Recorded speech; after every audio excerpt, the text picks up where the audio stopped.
Assalamualaikum warahmatullahi wabarakatuh.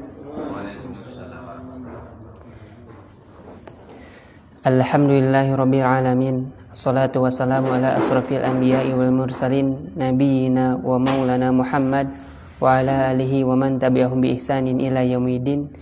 Amma ba'du. Alhamdulillah, pada kesempatan pagi ini kita bisa bertemu kembali di kajian ilmu syar'i dan belajar bahasa Arab bersama Al-Ustadz Muhammad Atim LC. Untuk mengawali pertemuan kali ini, insya Allah kita akan bersama-sama bertilawah Al-Quran dulu, ya, membaca Al-Quran dengan tahsin, ya, dengan tajwid. Kemarin sudah diawali dengan surat Al-Fatihah. Sekarang kita ulangi sekali, nanti lanjut ke juz 30 surat An-Nas. Ya, silahkan dibuka surat Al-Fatihahnya. Ya, boleh diikuti. A'udzu billahi minasy syaithanir rajim. Ya. Barang 1, 2, 3.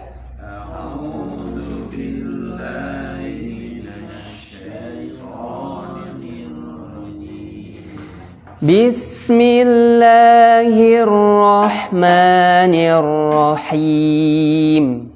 Bismillahirrahmanirrahim. Alhamdulillahi rabbil alamin.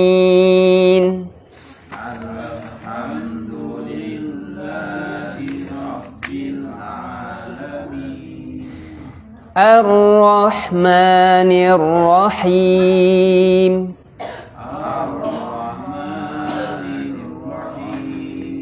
Seperti di minggu kemarin dijelaskan bahwa huruf H ini berada di tengah tenggorokan. Bedakan dengan huruf H. Ar-Rahmanir-Rahim.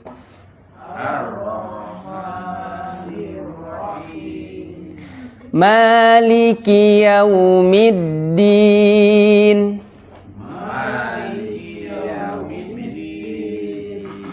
Ma dua harokat karena mad tabi'i. Maliki yaumiddin.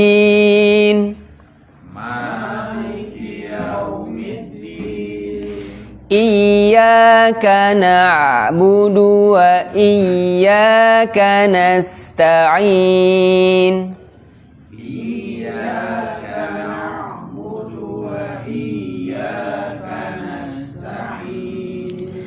Ihdinas siratal mustaqim.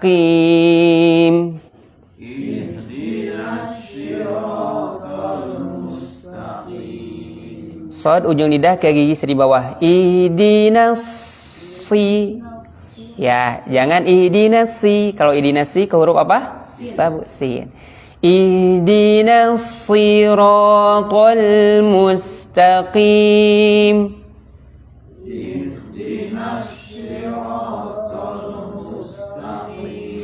Siratal ladzina an'amta 'alaihim.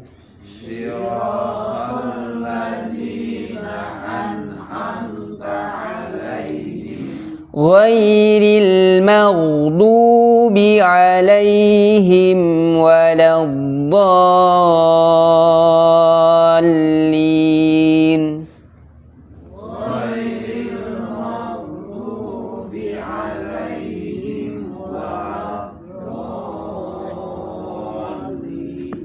Ya, jadi seperti itu, nanti ulang-ulang dan dilatih di rumah.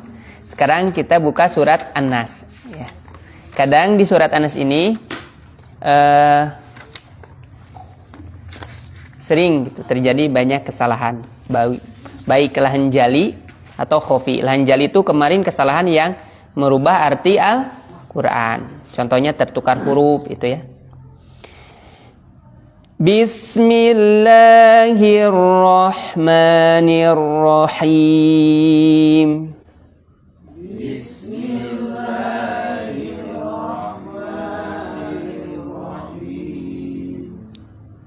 Qul a'udzu bi rabbin nas.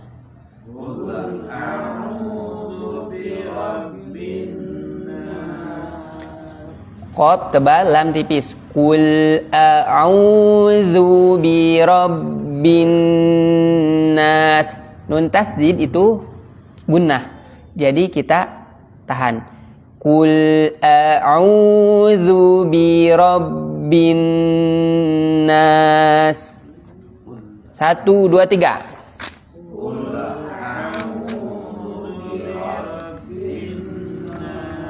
Huruf zal makhrajnya ujung lidah bertemu dengan gigi seri atas.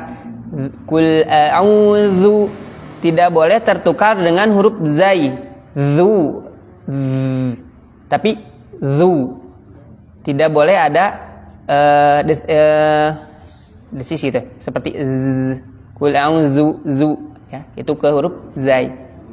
Zu. Qul a'udzu bi rabbin nas.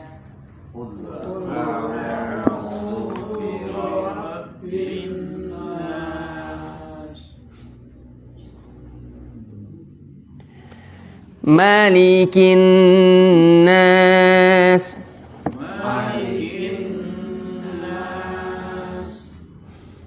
Ilahin nas. Min syarril waswasil khannas.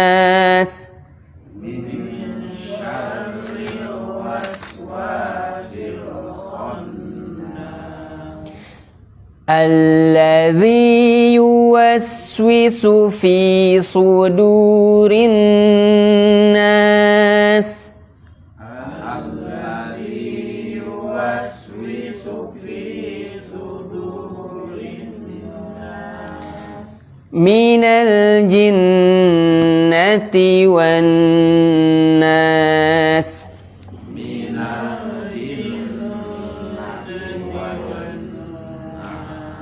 Ya, boleh dicoba dipraktekkan dari bapak-bapak dulu bareng ya Pak. Ya, saya yang menghitung 1, 2, 3 dari bismillah. Bapak-bapak dulu.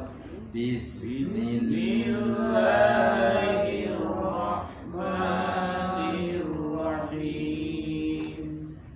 Qul a'udzu birabbin nas. Malikin nas. Ilahin nas. Ikhfatan. Min syarril, ro di sini tipis karena di kasroh. Jadi sifat huruf ro itu ada yang tebal, yaitu apabila di fathah dan sebelumnya fathah dan domah. Seperti ar-Rahman, itu ar-Rahman ro-nya itu tebal. Kalau di sini ro-nya tipis. Min syarril waswasil khannas.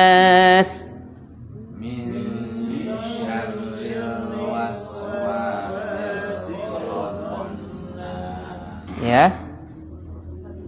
Alladzi yuwaswisu fi sudurin nas. Ya. Minal jinnati wan nas. Minal, lam tipis. Minal jinnati wan nas.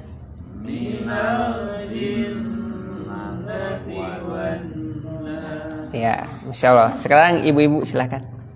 Dari bismillah. 1, 2, 3. Bismillahirrahmanirrahim. Qul a'udzu birabbin nas. Malikin nas. Ilahin nas. Ya.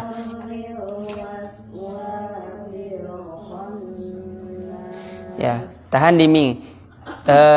Ikhfa itu mengikuti huruf setelahnya. Kalau huruf shin tipis tebal. Tipis. Berarti mi syarril, bukan miu, miu, miu, mi. Beda gak bu suaranya? Miu syarril sama mi syarril. Beda kan? Nah, kalau shin karena huruf tipis jadi mi syarril waswa. Jadi jangan miu, jangan ada miu. Ya, diulang. Dari mi 1 2 3.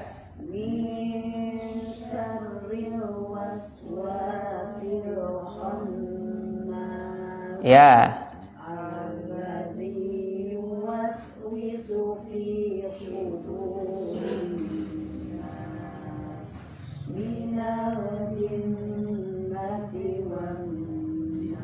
Ya, Masya Allah, mumtaz. Jadi nanti tinggal di fi sudu, itu sod itu huruf tebal. Fi sudu, dal tipis, sudu. Kalau fi sudu itu huruf apa? Sin. Kalau fi sudu huruf sod, ya. Itu kalau yang tidak hafal sifat huruf, maka biasanya ke huruf sin. Jadi sebagian huruf kalau kita tidak tunaikan sifatnya seperti lo, ya. Al-azim, kalau kita baca tipis al-azim ke huruf zal azim, yaitu kesalahan. Maka alhamdulillah ya, sekian pengantar tahsin. Intinya setiap yang kita baca, ya, Masya Allah keutamaan Al-Quran itu. Man qara'a min kitabillah kan falahu hasanah. Barang siapa yang membaca Al-Quran baginya kebaikan. Wal hasanatu bi asyrin amsalhiha, dan setiap kebaikan itu Allah kalikan menjadi 10. La aqulu alif lam mim harfun. Aku tidak mengatakan alif lam satu huruf, alif lam mim satu huruf, walakin alifun harfun, walamun harfun, wa mimun harfun. Banyak ya. Jadi dan belajarnya juga kita berpahala gitu. Khairukum man ta'alamal Qur'ana wa 'allamahu. Banyak itu keutamaan dalam membaca Al-Qur'an. Dan perniagaan yang tidak ada ruginya adalah membaca Al-Quran. Dalilnya apa? Yaitu di surat Fatir, ya, Allah Subhanahu wa ta'ala berfirman, innalladzina yatluna kitaballahi wa aqamus shalah. Ya, sesungguhnya orang-orang yang selalu membaca kitab Allah, wa aqamus shalah, dan mendirikan salat, wa anfaqu mimma razaqnahum sirran wa alaniyah, dan mengimpakkan sebagian rezeki mereka dengan sirra wa alaniyah, secara sembunyi-sembunyi atau terang-terangan. Ya. Yarjuna tijaratan la tabur, ya, itu. Mereka mengharapkan perdagangan yang tidak akan ada ruginya. Jadi upami di pasar maunya bu icalan kadang rugi. Fatir ayat 29 sampai 30. Itu jadi dalil bahwa membaca Al-Qur'an itu, ya, mendirikan sholat dan menginfakkan sebagian rizki termasuk perniagaan yang tidak pernah ada ruginya. Masya Allah. Ya, mungkin selanjutnya kita akan langsung saja ke kajian inti, yaitu kajian kitab Syarhu Sunnah, kitab akidah oleh Al-Ustadz. Waktu dan tempat dipersilahkan.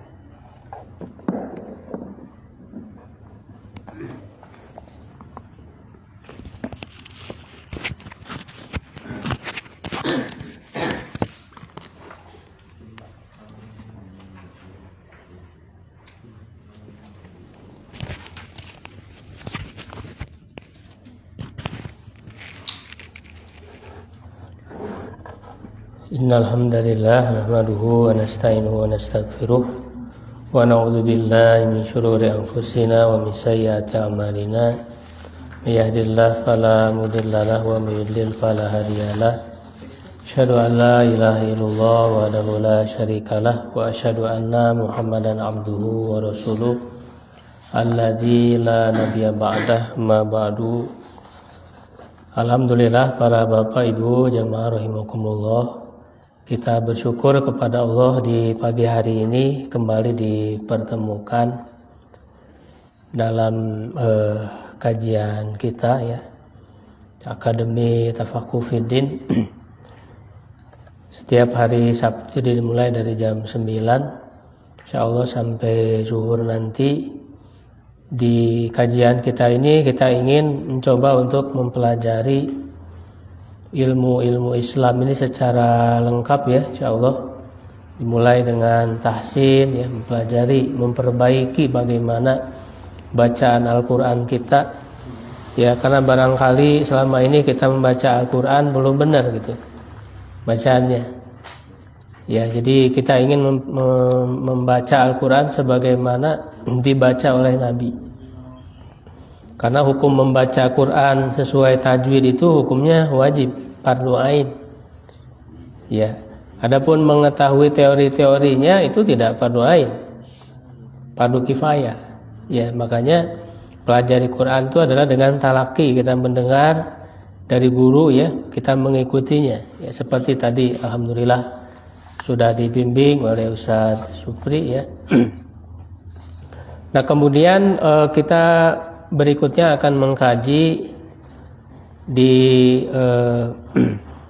sementara ini ada dua fokus ya ilmu yang kita kaji, yaitu ilmu akidah dan ilmu fikih. Mudah-mudahan nanti ke depan bisa nambah lagi ya materinya untuk ilmu syar'i ini. Lalu nanti di sesi kedua adalah mempelajari bahasa Arab, bagaimana dengan sesuai dengan levelnya ya. Dari mulai level dasar, kemudian nanti nahwu shorof dan juga praktek. Targetnya kita tidak blank sama sekali dengan bahasa Arab itu. Jadi supaya kita bisa akrab dengan sumber-sumber ajaran Islam. Ya, jadi kita berusaha untuk meningkatkan diri kita ya, tidak hanya istilahnya itu jiping. Ya, tahu Bapak Ibu jiping? Ngaji kuping. Jadi hanya mendengar saja. Ya, jadi hanya istilahnya itu masyarakat pendengar. Apa bahasa Inggrisnya? Listening society. Jadi hanya masyarakat pendengar. Kita harus meningkatkan diri menjadi masyarakat pembaca. Ya, reading society, karena Al-Qur'an pertama kali turun itu perintahnya apa? Membaca. Iqra, bacalah. Jadi harus menjadi pembelajar, membaca. Ya, begitu. Nah, oleh karena itu di program kita ini meningkatkan tradisi kita, yaitu belajar dengan membaca ya, melek kepada ilmu-ilmu Islam yang tentu dasarnya adalah Al-Qur'an dan Sunnah ya, dan juga keilmuan-keilmuan Islam yang kuncinya tentu adalah paham bahasa Arab. Begitu. Dan kita mulai belajar secara runut, secara sistematis, mengkaji kitab-kitab ya para ulama dan juga ayat-ayat dan hadis. Untuk materinya di kesempatan kali ini kita akan melanjutkan di pertemuan kedua untuk ilmu akidah. Ya, materinya sudah saya share ya bagi yang sudah masuk di grupnya.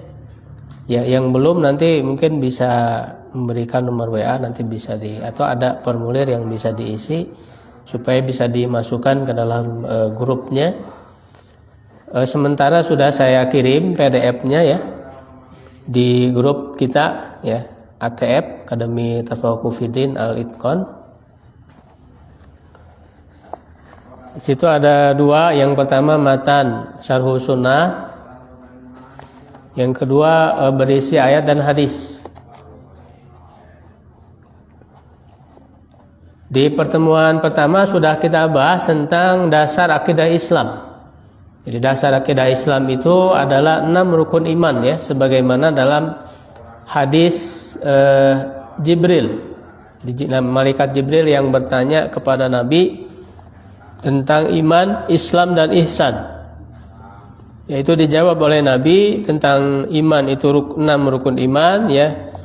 Islam 5 rukun Islam, dan ihsan dengan satu rukun ihsan. Itu beribadah kepada Allah seakan-akan melihat Allah. Kalau tidak bisa maka yakini bahwa Allah melihatmu. Nah, di kesempatan ini ya, pertemuan yang kedua, kita akan mempelajari tentang iman kepada Allah. Ini rukun iman yang pertama. Rukun iman yang pertama. Ya, nah kita baca terlebih dahulu dari kitab ya, Matan Syarhus Sunnah yang ditulis oleh Abu Ibrahim Ismail bin Yahya Al-Muzani. Beliau wafat tahun 264 Hijriah. Ya, ini murid langsung Imam Syafi'i. Ya, Imam Syafi'i yang mungkin kita sudah mengenal ya. Seorang imam yang besar yang kemudian namanya terus harum ya hingga saat ini. Ya, karena warisan ilmunya. Ya, nah ini adalah murid paling utama ya dari Imam Syafi'i. Di mana para ulama itu sejak dulu ya, ulama era salaf. Jadi salaf itu maksudnya generasi awal Islam yang 3 generasi ya, yaitu generasi sahabat, tabi'in dan tabi'ut tabi'in. Ya, nah Imam Syafi'i itu kan ada di generasi tabi'ut tabi'in. Ya, pengikut para tabi'in. Nah, sejak era tabi'ut tabi'in, para ulama sudah cukup banyak yang menuliskan ya kitab-kitab berkenaan dengan akidah. Terutama ketika muncul banyak penyimpangan. Ya. Bahkan penyimpangan itu di era tabi'in sudah banyak muncul. Penyimpangan di dalam akidah Islam. Ya, menyimpang di dalam akidah ini bukan hal sederhana. Ya, karena bisa mengeluarkan orang itu dari Islam.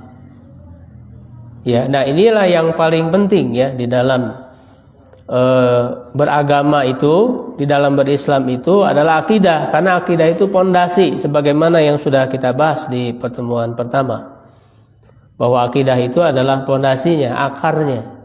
Kalau pondasinya runtuh, ya rapuh, maka bangunan Islamnya itu akan runtuh. Begitu, maka pentingnya kita mengkaji akidah. Terlebih di akhir zaman ini, ya akan semakin banyak penyimpangan-penyimpangan akidah yang dilakukan oleh manusia. Kalau kita tidak mempelajari, ya kita khawatir, ya bangunan kita ini, Islam kita ini runtuh tanpa kita sadari. Ya, bismillah kita lihat ya di kitabnya Matan Syarhus Sunnah karya Imam Al-Muzani.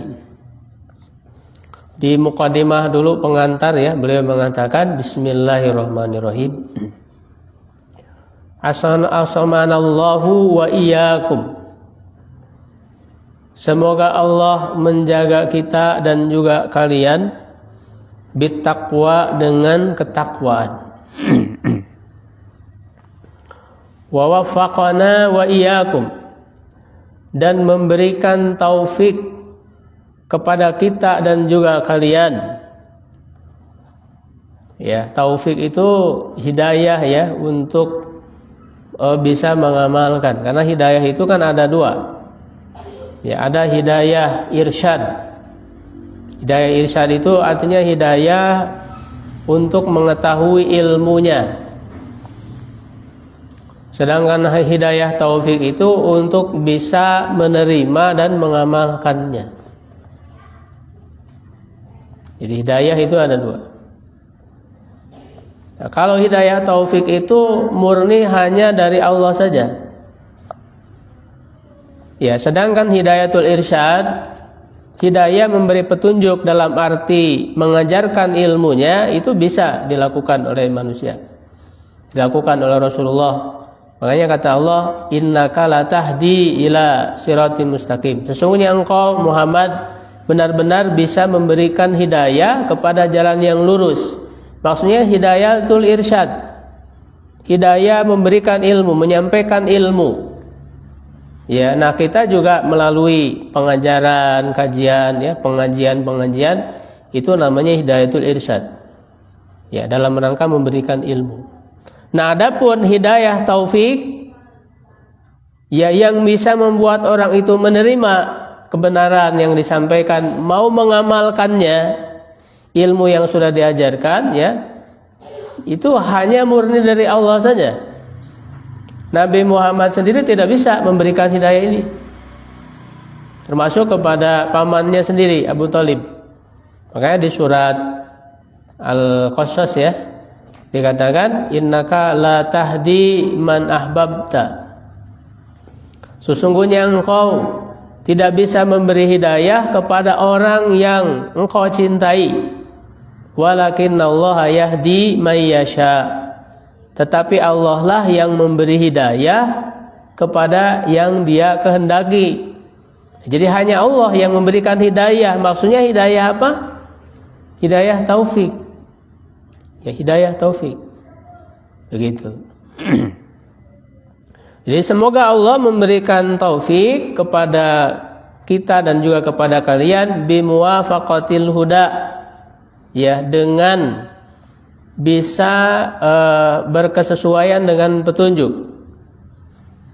Ya, jadi maksudnya amal kita ini supaya sesuai dengan ilmunya yang kita pelajari ini, ya. Amma ba'du. Fa innaka aslahakallah, sesungguhnya engkau, semoga Allah memperbaiki dirimu. Sa'altani an uwaddihalaka, kau bertanya kepadaku untuk menjelaskan kepadamu minas sunnah, dari sunnah. Ya, sunnah itu kan memiliki beberapa pengertian. Bisa sunnah maksudnya hadis, ya, segala sesuatu yang datang dari Nabi SAW, baik itu berupa perkataan, ya, perbuatan, dan juga persetujuan Nabi. Makna sunnah itu bisa juga maknanya, kalau dalam ilmu fikih itu sunnah lawan dari wajib. Ya, ada salat wajib, ada salat sunnah. Kalau sunnah di situ maksudnya dikerjakan mendapat pahala, tidak dikerjakan tidak berdosa, ya. Berbeda dengan wajib. Kalau wajib dilakukan mendapat pahala, ditinggalkan berdosa. Ya, itu pengertian yang kedua dari sunnah. Yang ketiga, maksud sunnah maksudnya adalah berkaitan dengan akidah. Ya, akidah yang benar, yang sesuai dengan yang diajarkan oleh Nabi. Ya, nah, pengertian sunnah di sini maksudnya adalah akidah. Karena ini kan membahas tentang akidah. Ya, jadi akidah pada awal-awal, ya, masa generasi salaf itu disebut dengan sunnah. Ya, akidah Islam itu. Kenapa? Karena orang-orang yang menyimpang akidahnya itu, mereka telah melenceng dari sunnah, dari yang sudah digariskan oleh Rasulullah. Ya, makanya akidah itu, ya, sangat berpegang kepada apa yang ada di dalam Al-Quran dan Sunnah. Ya, bukan hasil dari pemikiran, bukan juga dari perasaan. Ya, akidah itu betul-betul murni bagaimana yang ada di dalam Al-Quran dan Sunnah. Ya, amron, suatu perkara, tasbiru nafsaka, yang engkau menyabarkan dirimu ala tamasuki bihi, ya, untuk berpegang kepadanya, wa tadra'u bihi anka syubhal aqawili, ya, dan engkau mencegah dirimu dari syubhat. Ya, syubhah itu jamak dari syubhat, al-aqawili, perkataan-perkataan. Ya, jadi syubhat itu adalah keraguan-raguan, ya, yang membuat orang bisa menyimpang dari akidah yang benar, ya. Ya, keyakinan-keyakinan yang bisa menyimpangkan ya orang dari akidah yang benar. Itu disebutnya syubhat. Ya. Makanya nanti kan muncul kelompok-kelompok menyimpang ya, seperti Syiah, ya, seperti Mu'tazilah, Jahmiyah, ya, itu kan di era awal, generasi awal. Begitu. Nah, kita harus berhati-hati dari syubhat-syubhat, ya, kekeliruan pemikiran yang disebarkan oleh mereka. Wa zaiqa muhdatsatid dhalin, dan penyimpangan yang diada-adakan oleh orang-orang yang sesat. Wa qad syaratu laka minhajan muwaddahan, sungguh aku telah menjelaskan bagimu minhaj itu maksudnya jalan. Ya, jalan yang jelas, muniron, yang terang. Ya, jadi kalau kita belajar agama Islam ini, ilmunya adalah ilmu yang terang benderang. Tidak ada kesamar-samaran, semuanya jelas. Ya, semuanya jelas, bisa dipahami oleh manusia. Tidak ada yang sembunyi-sembunyi. Makanya kalau ada orang mengadakan pengajian secara eksklusif, sembunyi-sembunyi, nah itu perlu diwaspadai. Ya, nggak boleh masuk gitu. Orang lain nggak boleh ikut. Jadi tertutup, pengajian tertutup, eksklusif. Nah itu perlu dicurigai. Ya. Biasanya yaitu menunjukkan aliran sesat, karena dia tidak mau diketahui oleh orang lain. Sedangkan ilmu Islam ini terbuka, siapapun boleh ikut, karena tidak akan bertentangan, ya, tidak akan bertentangan dengan akal sehat, tidak akan bertentangan dengan kemaslahatan umum. Islam ini tidak ada ajarannya yang merugikan orang lain.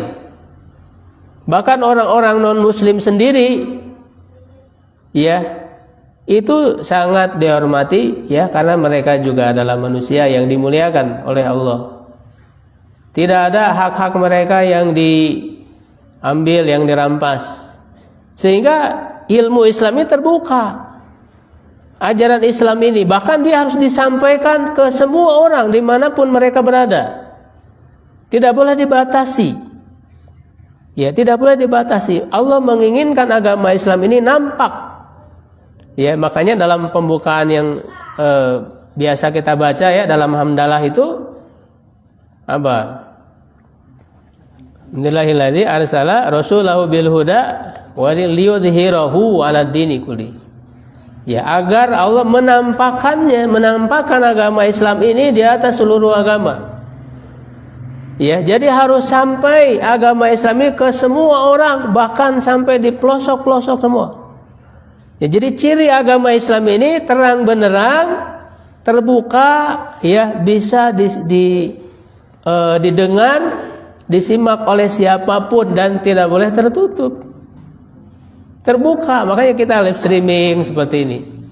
Tidak ada sesuatu yang disembunyikan dalam Islam ini. Ya, tidak ada sesuatu yang disembunyikan, yang ditutupi, tidak ada. Rasulullah sudah menyampaikan semua ilmu kepada umat, kepada para sahabat kepada tabi'in terus sampai hingga saat ini. Makanya mudah sekali kita mengenali kalau ada kajian yang eksklusif, tertutup, ini perlu diwaspadai. Ini ngaji apa sebenarnya ini? Ya, Islam tidak ada yang ditutupi dari kajiannya ini. Jelas, terang benderang, ya, begitu, sesuai dengan akal sehat. Ya, siap untuk misalnya mau berdebat dengan orang manapun, kelompok manapun, siap Islam itu. Ya, gitu, bisa mengalahkan berbagai pemikiran-pemikiran manusia. Islam itu, karena dia adalah sebagai hujah. Ya, hujah Islam itu. Wa lam alu nafsi wa iyyaka fihi nushan. Ya, tidak kurang kesungguhanku dan juga engkau untuk memberikan nasihat. Ya, ini tugas bagi setiap orang yang paham terhadap ajaran Islam, harus menjelaskan, bahkan ya harus membantah ya ketika ada penyimpangan-penyimpangan itu. Tidak boleh diam, karena untuk menegakkan hujjah ya, agar Islam ini bisa nampak, bisa tegak. Bada'tu fihi bihamdillah dirrashdi wat tasdidi. Aku memulai padanya dengan memuji Allah yang memiliki petunjuk ya dan jalan yang lurus. Nah, kemudian beliau memulai dengan iman kepada Allah ya. Alhamdulillahi ahaqqu man dzukir. Segala puji bagi Allah yang paling layak untuk disebut, untuk diingat ya, zikir.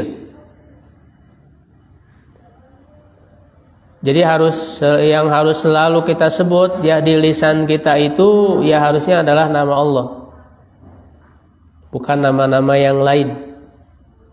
Ya, makanya Al-Quran itu kata yang paling banyak dalam Al-Quran itu apa? Allah.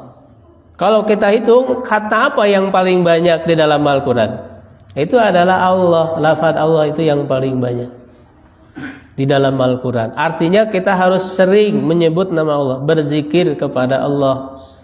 Ketika segala macam ya kita hadapi dalam kehidupan, sebutlah nama Allah. Jangan sampai nama kekasih yang disebut gitu ya. Ya, nama dan manusia yang kita cintai, ya tidak ada apa-apanya. Manusia itu tidak akan bisa memberi apa-apa untuk kita. Makanya kalau kepada manusia, kepada harta, kepada dunia, ya cintailah sekedarnya. Tidak perlu berlebih-lebihan. Karena mereka itu makhluk yang tidak sempurna. Ya, sebutlah nama Allah ya lebih banyak. Karena berharap kepada Allah itu tidak akan mengecewakan. Kita melakukan yang mungkin sedikit, ya kecil yang kita lakukan, tapi Allah akan memberikan balasannya itu berlipat ganda. Banyak pahala yang diberikan, padahal amalannya ringan. Amalannya ringan. Dengan kita datang misalnya ke kajian seperti ini, ya itu kan pahala yang dijanjikannya luar biasa. Ya kata Rasulullah, man istama'a qaumun fi baitin min buyutillah, tidaklah satu kelompok orang yang berkumpul di salah satu rumah Allah yang mereka itu mengkaji Al-Quran, ya membaca Al-Quran, ya kecuali apa? Illa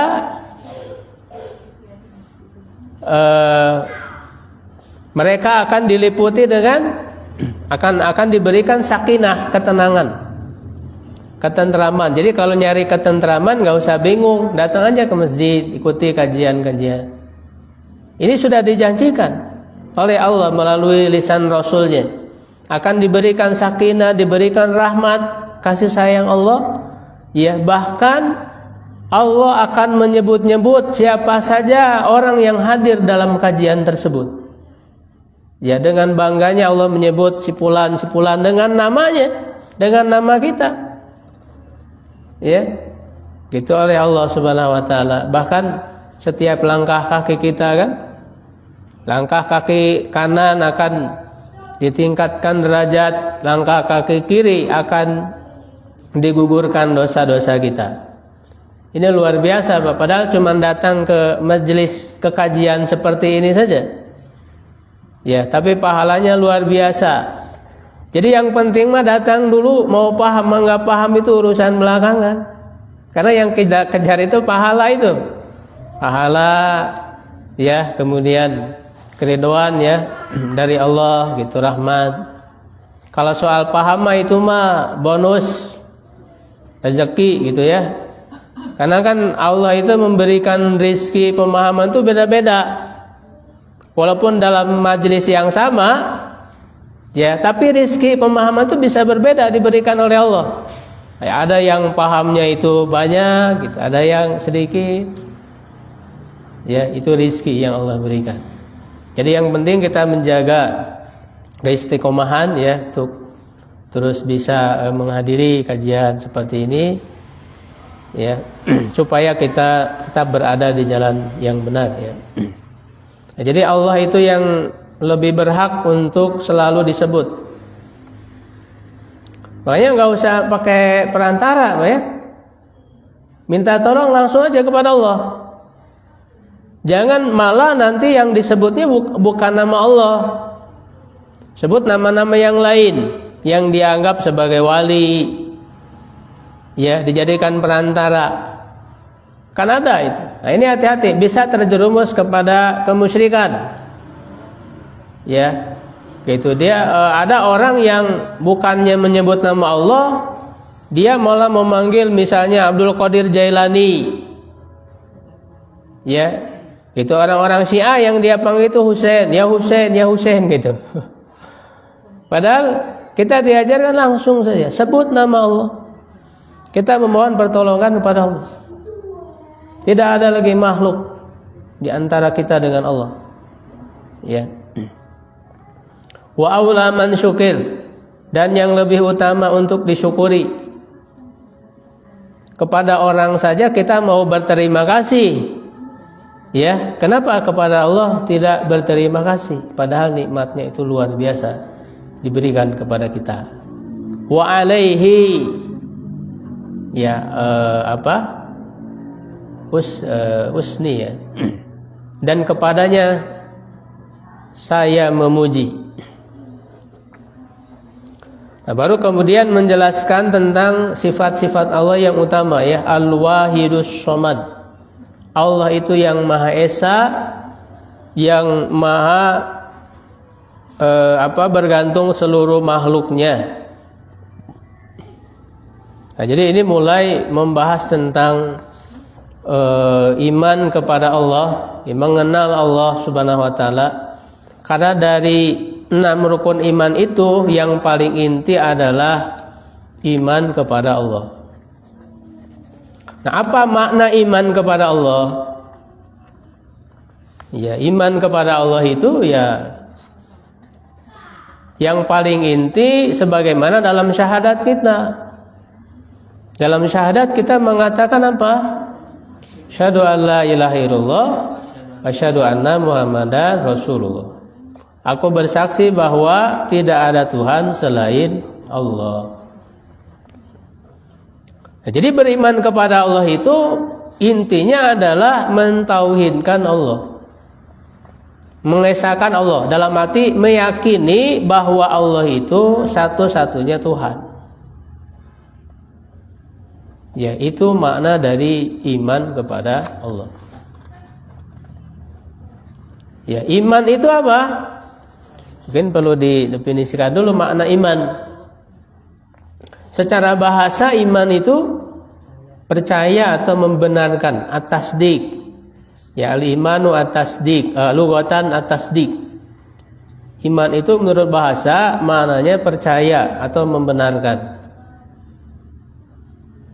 Ya, membenarkan dengan hati menurut bahasa. Tapi menurut istilah tidak cukup hanya membenarkan dengan hati saja. Ini menjadi istilah. Jadi ketika disebut iman secara istilah di dalam Islam, dalam syariat Islam, maknanya adalah at-tasdiqu bil qalbi wal iqraru bil lisan wal a'malu bil arkan. Ya, atau wal a'malu bil jawari. Jadi iman itu maknanya membenarkan dengan hati, at-tasdiqu bil qalbi, wal iqraru bil lisan, menyatakan dengan lisan, wal amalu bil arkan, mengamalkan ya dengan anggota badan.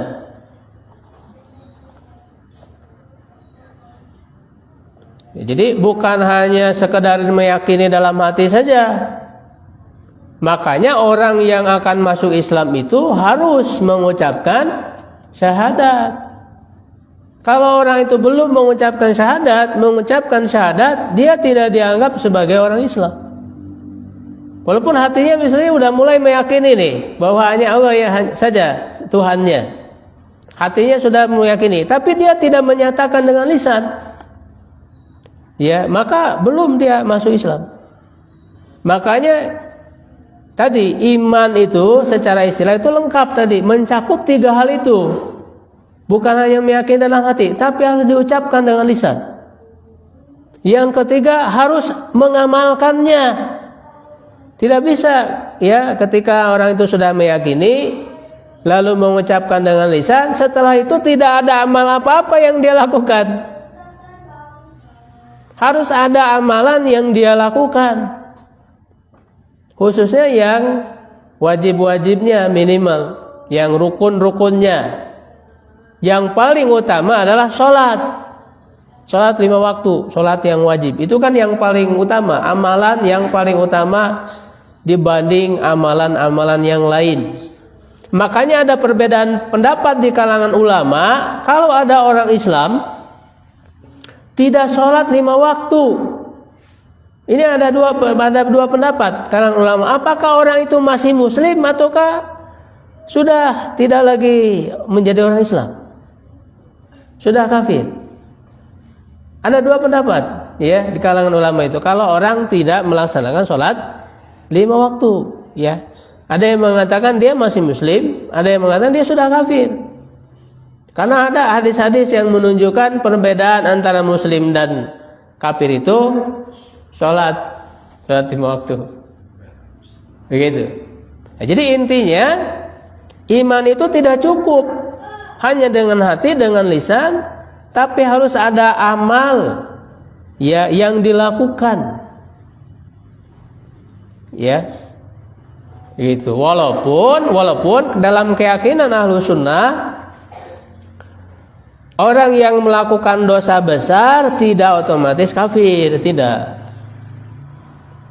Dia tetap muslim, cuman kategorinya fasik. Fasik itu orang yang melakukan dosa besar. Nah ini nanti hati-hati nih, harus pemahaman imannya harus jeli. Karena nanti ada kelompok-kelompok yang menyimpang karena salah memahami. Ya, kalau mengatakan orang yang melakukan dosa besar kafir, nah ini adalah pemahaman keliru. Ini pemahamannya orang-orang Khawarij. Orang Khawarij itu meyakini pelaku dosa besar kafir. Ya, orang mencuri dia kafir, orang berzina, orang minum-minuman keras, membunuh, itu kan dosa-dosa besar. Nah, orang-orang Khawarij meyakini mereka kafir, sudah bukan lagi muslim. Sedangkan dalam pemahaman Ahlus Sunnah tidak. Selama ada iman dalam hati mereka, ya, sudah bersyahadat, mereka itu masih muslim, tapi fasik. Ya, tapi fasik. Gitu. Karena melakukan dosa besar. Ya.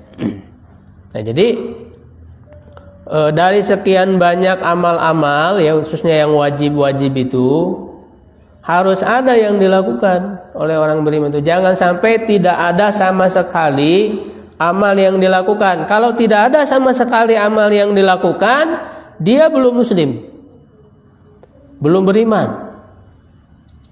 Sholat enggak, zakat tidak, gitu ya. Saum tidak, jadi tidak ada sama sekali. Dia belum muslim, harus ada minimal tadi sholat 5 waktu.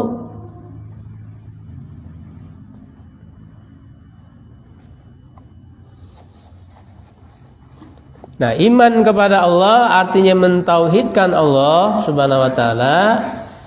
Nah, tauhid itu bisa dibagi kepada 3 macam.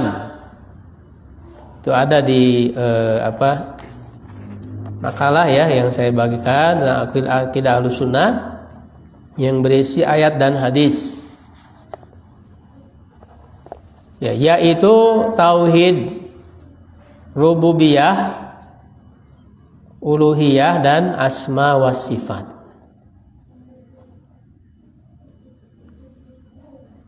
Tauhid rububiyah, uluhiyah dan asma wa sifat. Tauhid ya, mengesahkan Allah itu satu rububiyah.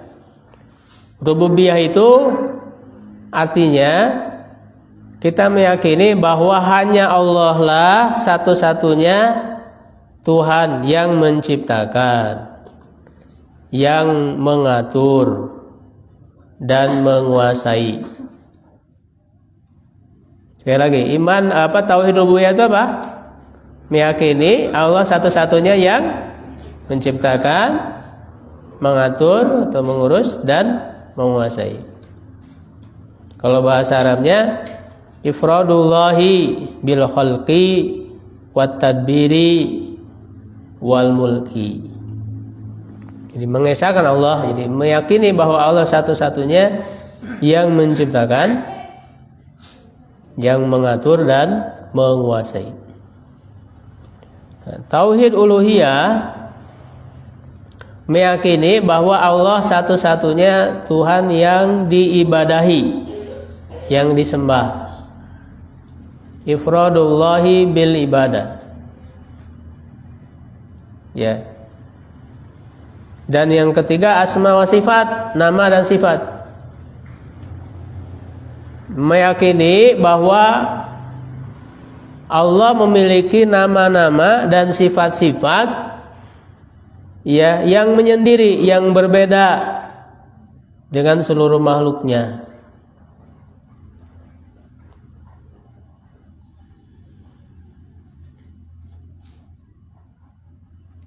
Ya, jadi kalau kita mengamati dalil-dalil Al-Quran hadis, ya itu bisa akan sampai kesimpulan kepada tiga pembagian ini. Ya, walaupun Rasul tidak menyebut langsung gitu ya bahwa tauhid ada tiga, tidak. Para sahabat tidak menyebut gitu, tapi dengan mengamati Al-Quran dan Sunnah kita bisa menyimpulkan ini, ya, begitu. Tidak perlu ditolak pembagian tiga ini, karena dia diakui oleh para ulama sejak dulu. Bahkan bukan hanya Ibnu Taimiyah yang mengelompokkan ini, yang membagi ini. Sebelum Syekhul Islam Ibnu Taimiyah pun ada para ulama ya yang membagi seperti ini. Nah, tiga pembagian tauhid ini terkumpul ya, misalnya di dalam satu ayat dalam surat Maryam ayat 65.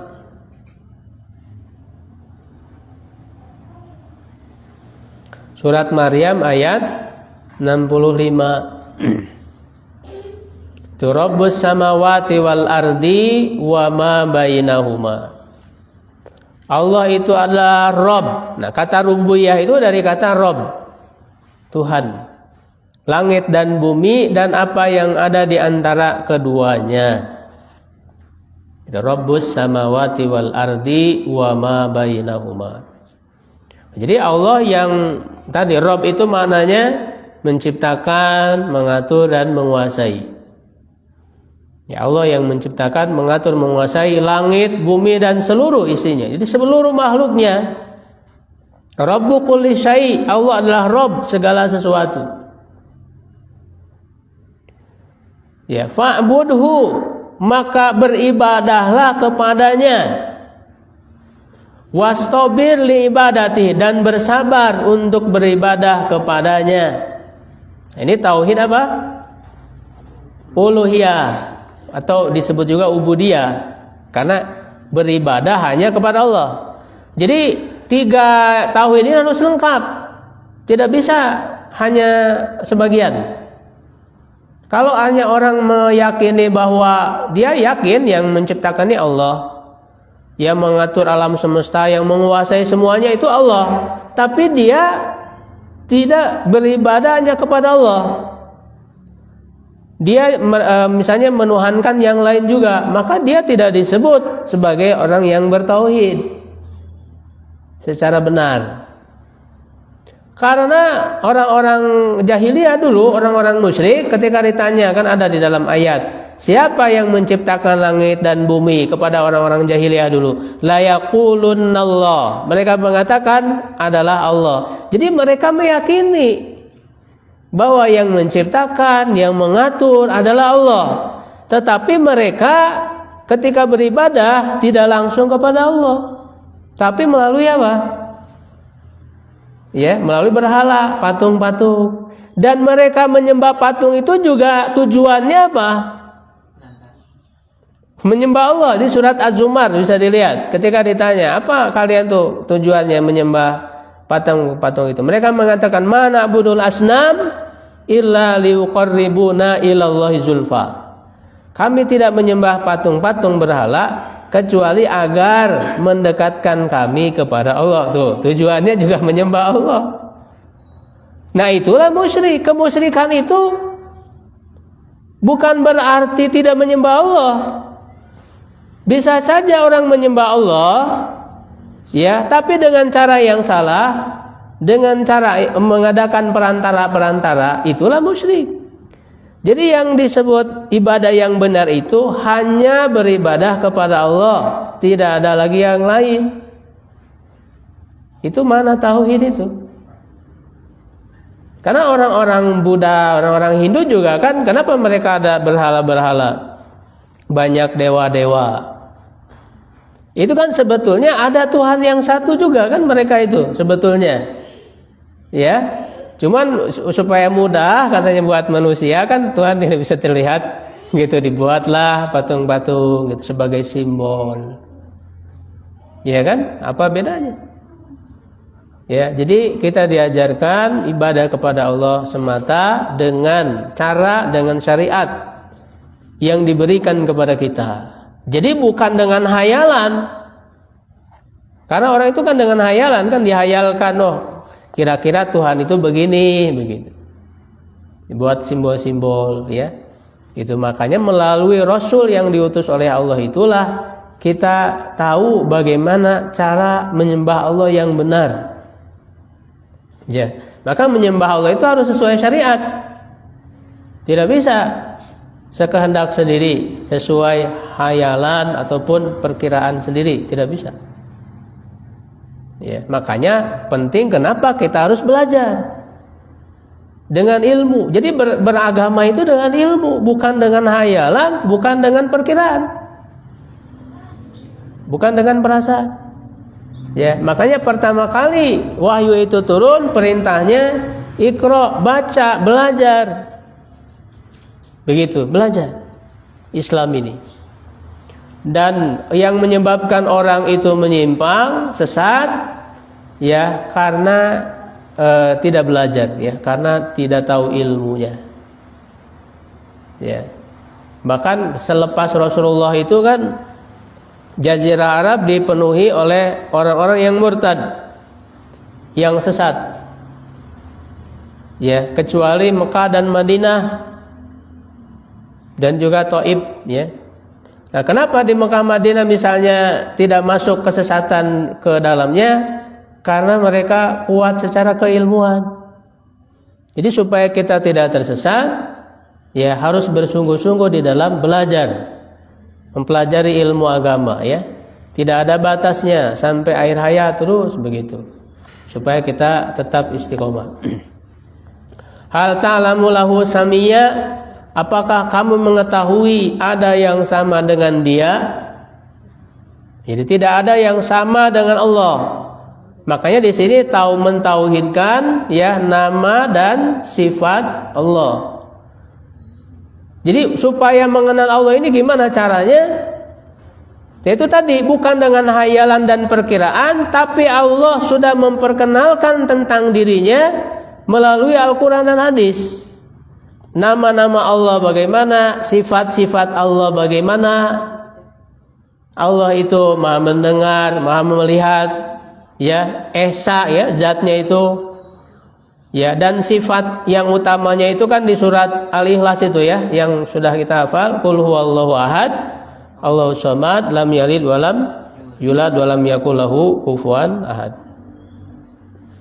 Ya, banyak sekali sifat-sifat yang Allah perkenalkan kepada kita Kita harus meyakini itu semua, ya, dan juga meyakini bahwa tidak ada satupun sifat yang Allah perkenalkan kepada kita yang sama dengan makhluk. Ya, jadi itulah makna tauhid. Mentauhidkan sifat itu artinya tidak ada satupun sifat Allah yang sama dengan makhluk. Walam yakul lahu kufuwan ahad. Tidak ada yang setara dengan dia. Jadi ketika Allah memperkenalkan dirinya Allah itu mendengar Allah berbeda dengan mendengar makhluk. Allah malah melihat Allah berbeda dengan melihat makhluk. Apapun itu, seperti misalnya banyak ayat hadis yang menyebutkan tangan Allah. Ketika disebut tangan Allah, tidak perlu kita membayangkan, karena tangan Allah itu berbeda dengan tangan makhluk. Kita yakini saja apa yang disebutkan di dalam nas. Tidak perlu menolak, karena nanti ada kelompok orang yang menolak sifat-sifat Allah, yaitu kelompok Jahmiyah dan Mu'tazilah itu yang muncul sejak era tabi'in tadi. Ya, tidak usah kita menolak. Oh, kalau Allah ada tangan Allah berarti sama dengan makhluk. Tidak, justru Allah sudah memberitahu. Ya, Allah itu berbeda dengan makhluknya. Ketika disebut tangan Allah, berarti berbeda dengan makhluk. Tidak perlu kita membayangkan, tidak boleh. Kita hanya menerima saja. Ya, menerima saja. Allah mencintainya Allah berbeda dengan mencintainya makhluk. Ya, nah ini ya sekilas Allah nanti akan kita perdalam lagi bagaimana mengenal Allah, bagaimana mengenal sifat-sifat Allah. Ya, agar tentu tujuannya kita bisa menguatkan ya keyakinan kita kepada Allah dan juga memberikan dampak pada diri kita. Ya, kalau Allah itu Maha mendengar semua, ya suara tidak ada yang tidak terdengar, semuanya terdengar, berarti kita harus berhati-hati di dalam berbicara gitu kan. Kalau Allah Maha melihat, Maha mengetahui, ya berarti kita harus berhati-hati dalam setiap perbuatan kita, karena semuanya dilihat dan diketahui oleh Allah. Jadi yang paling kita pikirkan itu adalah dampak dalam diri kita. Ya, apa sih yang harus kita lakukan? Dampaknya terhadap perilaku kita. Jangan sampai cuman meyakini tapi tidak berdampak. Nah, ini keliru. Belajar iman, belajar akidah hanya cukup sampai pikiran. Harus memberikan dampak pada perbuatan kita. Itu yang paling penting. Ya, karena walaupun Allah menjelaskan tentang sifat-sifat dirinya, ya pengetahuan kita tetap terbatas. Kita tidak bisa mengetahui hakikat secara penuh. Karena kan kita tidak bisa melihat Allah di dunia ini. Ya, tidak tahu bagaimananya. Ingat ya, ini penting prinsipnya. Ketika mempelajari sifat Allah, jangan bertanya bagaimana. Ya, kalau bertanya apa, itu sudah dijawab oleh Allah. Ya, gitu. Apa sifat-sifat yang Allah Subhanahu wa taala jelaskan kepada kita, kita bisa menjawab. Allah itu Maha mendengar, Maha melihat, ya, melihat tangan, wajah dan sebagainya. Itu disebutkan di dalam banyak nas. Ya, sebatas itu saja. Tidak boleh bertanya bagaimana. Ya, tidak boleh bertanya, karena dengan bertanya bagaimana itu pintu kemudian orang itu jadi menyimpang dalam akidah tentang sifat Allah. Ya, bagaimana melihatnya Allah itu udah nggak bisa, kita nggak tahu. Bagaimana mendengarnya Allah? Apakah memang ada telinga yang bisa menangkap suara? Kan tidak bisa kita menjawabnya. Bagaimana wajah Allah? Itu nggak bisa. Makanya Imam Malik ketika ada orang bertanya tentang bagaimana beristiwanya Allah di atas arsy, Imam Malik marah karena tidak ada yang tahu bagaimananya. Itu. Jadi jangan kemudian pikiran kita memikirkan bagaimana. Yang kita pikirkan bagaimana itu, bagaimana perilaku kita. Kalau kita sudah meyakini Allah ini sifatnya begini-begini, ya, lalu bagaimana amalan kita, itu yang harus lebih kita pikirkan gitu. Ya. Yang jelas Allah itu Maha berkuasa, tidak ada yang tidak mampu dilakukan oleh Allah. Ya, kalau manusia ini terbatas mendengar hanya dalam jarak tertentu saja kan, melihat dalam jarak tertentu, tapi bagi Allah tidak ada yang tersembunyi dari pendengarannya, penglihatannya dan seterusnya. Ya, begitu, bisa menjawab, ya, mengabulkan doa, ya, dalam satu waktu. Allah itu Maha berkuasa, makanya nggak akan mampu terjangkau oleh akal kita. Misalnya Rasul menyebutkan ketika orang itu sholat membaca Al-Fatihah, ya, Alhamdulillahirabbil alamin, Allah kan menjawab, Hamadani abdi, Ar-Rahmanir Rahim, Majadani abdi, Maliki yaumiddin, Asna alayya abdi. Itu berapa miliar orang melakukan sholat, Allah menjawab semua. Ya, kalau manusia kan nggak bisa, dia hanya bisa menjawab satu orang saja. Gitu. Tapi Allah bisa menjawab dalam waktu yang sama, ya, menjawab ribuan bahkan miliaran orang. Itu menunjukkan kekuasaan Allah yang tidak bisa dijangkau oleh pikiran manusia. Wallahu a'lam bishawab. Kalau ada yang mau ditanyakan mungkin 5 menit, silakan.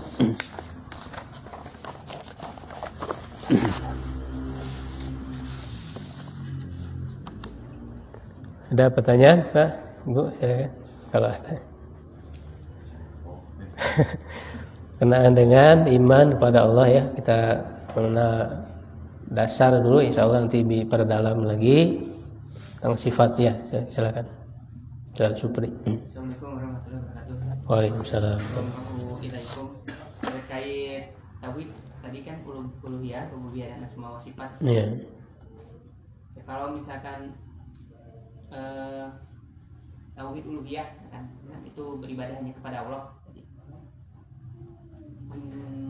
Kalau meminta doa kepada orang yang soleh kan, tapi sudah meninggal, misalkan tentang apakah itu termasuk kesyirikan? Kalau kepada yang hidup apakah diperbolehkan minta didoakan? Mungkin seperti itu. Ya. Kalau meminta berdoa, ya, kepada orang yang sudah meninggal, ya, dia berdoa, berarti berdoa kepada selain Allah. Berdoa kepada selain Allah itu termasuk syirik, kemusyrikan. Ya. Begitu. Jadi nggak bisa gitu. Orang-orang yang sudah meninggal, walaupun dia itu dianggap wali, orang soleh, mereka tidak akan bisa membantu kita.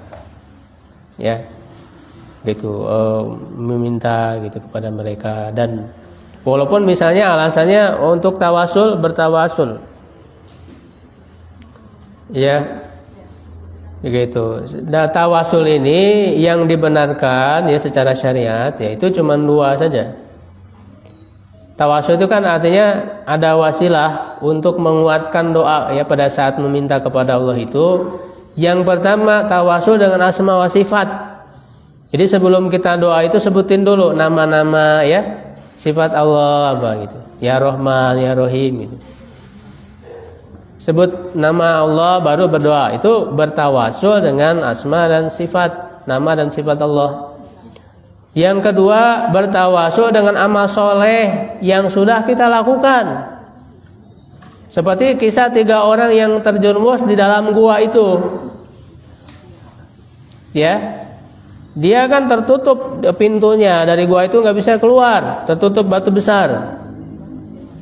Maka satu persatu itu berdoa kepada Allah dengan bertawasul dengan amal soleh yang dilakukan. Yang satu kan mengatakan, ya Allah, saya pernah punya orang tua, ya, saya berbakti memberikan susu, ya, kepadanya, bahkan ketika suatu hari saya memberikan susu, dia sudah tidur, saya tunggu sampai dia bangun dan tidak memberikan kepada istri dan anaknya sebelum kepada orang tuanya, sampai subuh dia menunggu itu. Ya, kalau dia mengatakan, kalau yang saya lakukan ini adalah ikhlas karenamu ya Allah, ya maka bantulah kami. Akhirnya terbuka kan sedikit, tapi tidak bisa keluar. Orang yang kedua mengatakan, saya punya karyawan dulu, ketika pas pemberian gaji dia tidak ada, ya begitu, maka upah dia itu saya simpan lalu dibelikan ternak dan kemudian berkembang biak. Sudah lama, sudah banyak, tiba-tiba orang itu datang lagi minta upahnya. Maka diberitahukan bahwa ini semua ternak yang ada di ladang ini milik kamu semua, diberikan kepada karyawannya itu. Lalu kata orang itu, kalau amal yang saya lakukan ini ikhlas karenamu, maka bantulah kami. Terbuka lagi sedikit, cuman belum bisa keluar. Sampai yang ketiga kan, dia pernah mencintai seorang perempuan, ya masih sepupunya ya. Perempuan tersebut ketika suatu hari dia punya kesempatan, ya gitu, untuk berzina ya dengannya itu, dan diberikan harta yang besar. Tapi ternyata ketika akan melakukan itu, perempuan itu mengingatkan, ya jangan mengambil yang bukan haknya. Maka dia kemudian tidak jadi mengatakan, ya aku takut kepada Allah. Ya lalu dia mengatakan, kalau amal saya ini ikhlas karenamu, maka bantulah. Maka terbuka pintu gua itu dan bisa keluar. Nah itu adalah salah satu contoh tawasul dengan amal soleh. Nah itu saja sebetulnya, bertawasul itu dengan amal soleh yang sudah kita lakukan, bukan yang belum. Ya. Nah adapun bertawasul dengan nama Nabi, dengan nama orang-orang soleh, memang ada sebagian ulama yang membolehkan, tapi sebagian lagi tidak. Dan kita memilih para ulama yang mengatakan tidak boleh ya bertawasul dengan nama Nabi, nama-nama orang soleh, karena memang hujahnya lebih kuat, dan hujah orang yang bertawasul dengan Nabi dan juga orang soleh itu lemah hujahnya. Hadisnya pun hadis yang lemah. Ada hadis yang saya jadikan dalil pun tidak menunjukkan ya kepada pendapat tersebut. Ya, yang kedua juga ini bisa menjadi wasilah tadi perantara orang jadi musyrik. Ya, disebutkan nama ini, nama itu. Ya, kalau orang yang paham bisa saja dia tidak memaksudkan meminta kepada orang soleh itu, langsung minta kepada Allah, cuman melalui nama-nama itu. Tapi kalau orang-orang awam itu kan rawan, tadi ya bukan lagi dia nyebut nama Allah, tapi malah menyebut nama-nama wali tadi. Ketika kesulitan bukannya memanggil Allah, tapi dia panggil ya Syekh Abdul Qadir Jailani misalnya.